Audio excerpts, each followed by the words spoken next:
এবিধ এবিধ টেঙা নামটো বিলম্ব টেঙা। অসমত বহু প্ৰকাৰৰ টেঙা আছে, যেনে ঔটেঙা, কাজি নেমু, ইলাচি নেমু, তেনেকৈ এই বিলম্বী টেঙাও এবিধ আছে টেঙা। অসমীয়া মানুহে টেঙা খাই ভাল পায়। টেঙাৰ জোল খায়, মাছত দি খায়, এনেকৈ বিভিন্ন ধৰণে খায়। এতিয়া মই ভাবিছোঁ এইকেইটা বিলম্বী টেঙা মই আনিছোঁ তৃপ্তি বাইদেউৰ ঘৰৰ পৰা। তৃপ্তি বাইদেউ মানে আমাৰ হোষ্টেলতে আছিলে, আমাতকৈ ডাঙৰ। তেওঁ আমাক বহুত মৰম কৰিছিলে।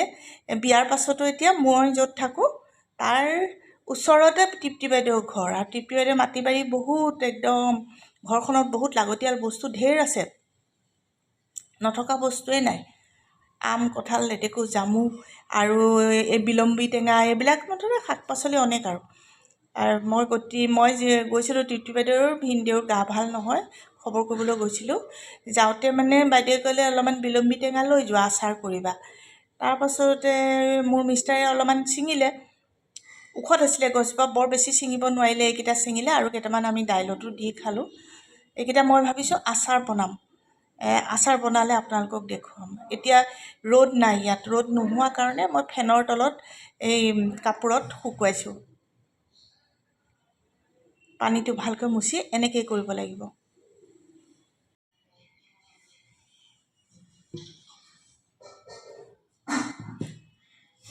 আজি অথনিৰ পৰা ৰ'দ দিয়াই নাছিলে, এতিয়া ৰ'দ দিছে। মই সেইকাৰণে ভাবিছোঁ এই বিলম্ব টেঙাখিনি আচাৰৰ কাৰণে কাটি নিমখ হালধি সানি ৰ'দাই দিওঁ। এনেকৈ কাটি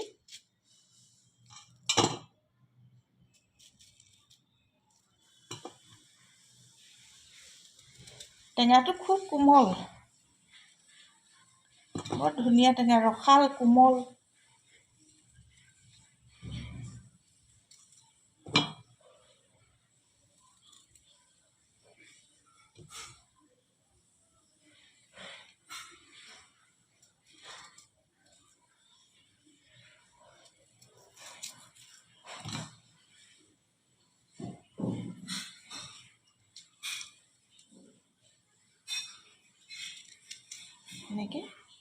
এনেকৈ কাটি নিমখ হালধি সানি মই ৰ'দাই দিম। এইখিনি বিলম্বী টেঙা মই কাটি ল'লোঁ। এতিয়া ইয়াত নিমখ দি হালধি গুড়ি দিম। হালধি গুড়ি 2 চামুচ দিছোঁ।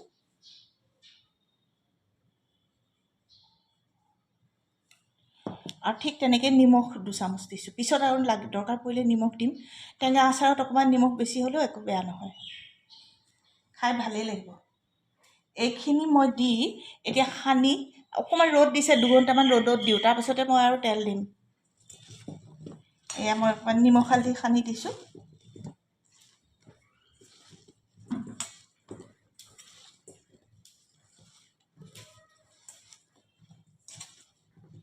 নিমখ হালধি সানি এয়া 2 ঘণ্টামান ৰ'দত দি থৈ দিম।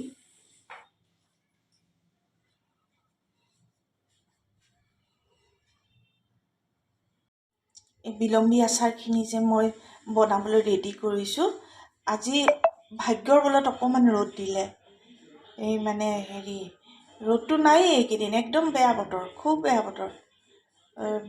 অকণমান ৰ'দ দিলে, তাৰে 2 ঘণ্টামান মই ৰ'দত শুকুৱালোঁ যদিও আৰু অলপ শুকুৱালে আৰু ভাল হ'লহেঁতেন, তথাপিও মই ফেনতে শুকুৱালোঁ। আৰু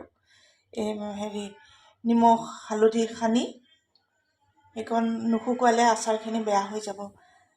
আৰু তাৰপাছত মই এতিয়া আচাৰত দিবৰ কাৰণে এইখিনি কৰিছোঁ। মিঠি গুটি 4 চামুচ, তেনেকৈ চপ মছলা 3 চামুচ, তাৰপাছতে এই কেইটামান কালজিৰা কেইটামান, তাৰপিছতে এয়া সৰিয়হ কেইটামান,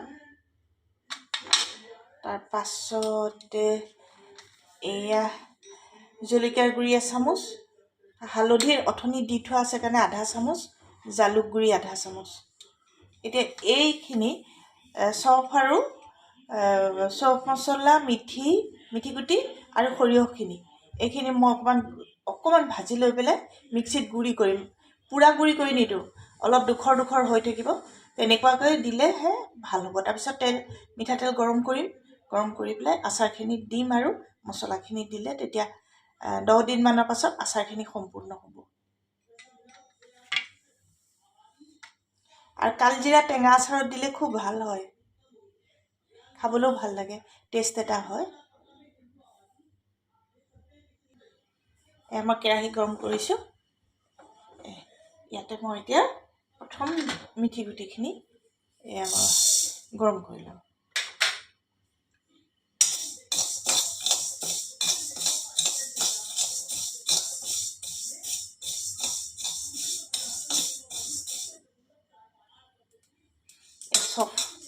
এইখিনি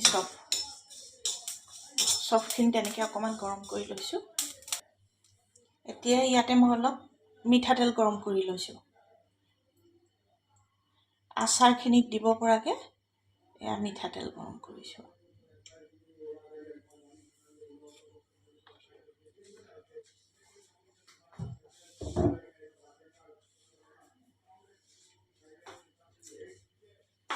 আচাৰত মই এই কেটছৰ হিঙো অকণমান দিম। হিং দিলে আচাৰ ভাল হয়। আচাৰত অকণমান হিং দি দিম, হিঙৰ গুড়ি। যদি বেছি কাঢ়া হিং হয় তেতিয়াহ'লে কমকৈ দিব লাগে, আৰু যদি হিঙৰ মানে চোকটো কম হয় তেতিয়া অকণমান বেছিকৈ দিলেও আপত্তি নাই। এইটো মই কেটছৰ হিং দিম। এই আচাৰত দিবৰ কাৰণে এই যে তেলখিনি, মিঠাতেলখিনি গৰম কৰিছোঁ, ভাল গৰম হৈছে এতিয়া। এইখিনি এতিয়া ঠাণ্ডা কৰি ল'ম, ঠাণ্ডা কৰি পেলাই আচাৰত দিম, তেতিয়া আপোনালোকক দেখুৱাম। আৰু এই ৰেচিপিটো যদি আপোনালোকৰ ভাল লাগে, লাইক কৰিব, কমেণ্ট কৰিব, শ্বেয়াৰ কৰিব, ছাবস্ক্ৰাইব কৰিব। ছাবস্ক্ৰাইব কৰিলে সদায় মই যি বনাওঁ আপোনালোকে দেখিব আৰু মোৰ লগত থকা নিচিনা মোৰ অনুভৱ হ'ব। এয়াই আৰু আচাৰটো আপোনালোকে চাই থাকক আৰু বনাইছোঁ। মই এতিয়া এই গুড়ি কৰি থোৱা মছলাখিনি দি দিছোঁ। আধা গুড়া কৰা মছলাখিনি দিছোঁ। এয়া জলকীয়াৰ গুড়ি, জলকীয়াৰ মানে এই কালাৰৰ জলকীয়া, এইটো কাশ্মীৰী মিৰ্চ পাউডাৰ 1 চামুচ, হালধি আধা চামুচ, জালুক গুড়ি আধা চামুচ দি মিক্স কৰি থৈছোঁ। আৰু এতিয়া তেলখিনি ঠাণ্ডা হ'লে তাত মিক্স কৰি দিম। এইখিনি মই গোটেইখিনি মিলাই দিছোঁ। ইয়াৰ ওপৰত মই তেলখিনি ঠাণ্ডা হ'লে মিঠাতেল যে গৰম কৰি থৈছোঁ সেইখিনি মই আকৌ দি পেলাই লৰাই দিম। লৰাই দিয়াৰ পিছত 10 দিনমান মই বটলত ভৰাই থৈ দিম, মাজে মাজে ৰ'দাম, তাৰপিছত খাবৰ উপযোগী হ'ব। এতিয়া গৰম কৰা মিঠাতেলখিনি ঠাণ্ডা হৈছে। মই এতিয়া ঢালি দিম ইয়াত। আচাৰখিনিত এতিয়া চব মিক্স কৰা আছে মছলা, ইয়াতে ঢালি দিম।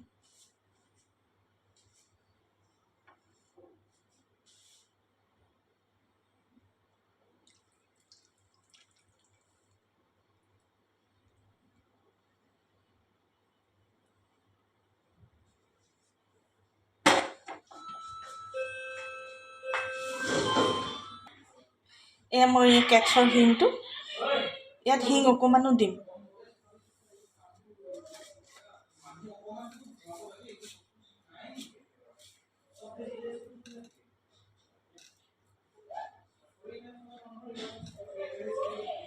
এই কেটছত বেছি দিব নালাগে, কেটছৰ হিংটো চোকা, মই ইমানকণেই দিছোঁ।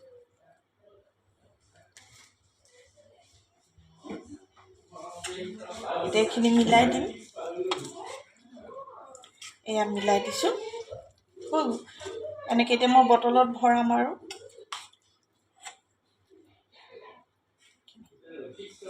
আজি ৰাতিটো মই এনেকৈয়ে থওঁ, কাইলৈ বটলত ভৰাম।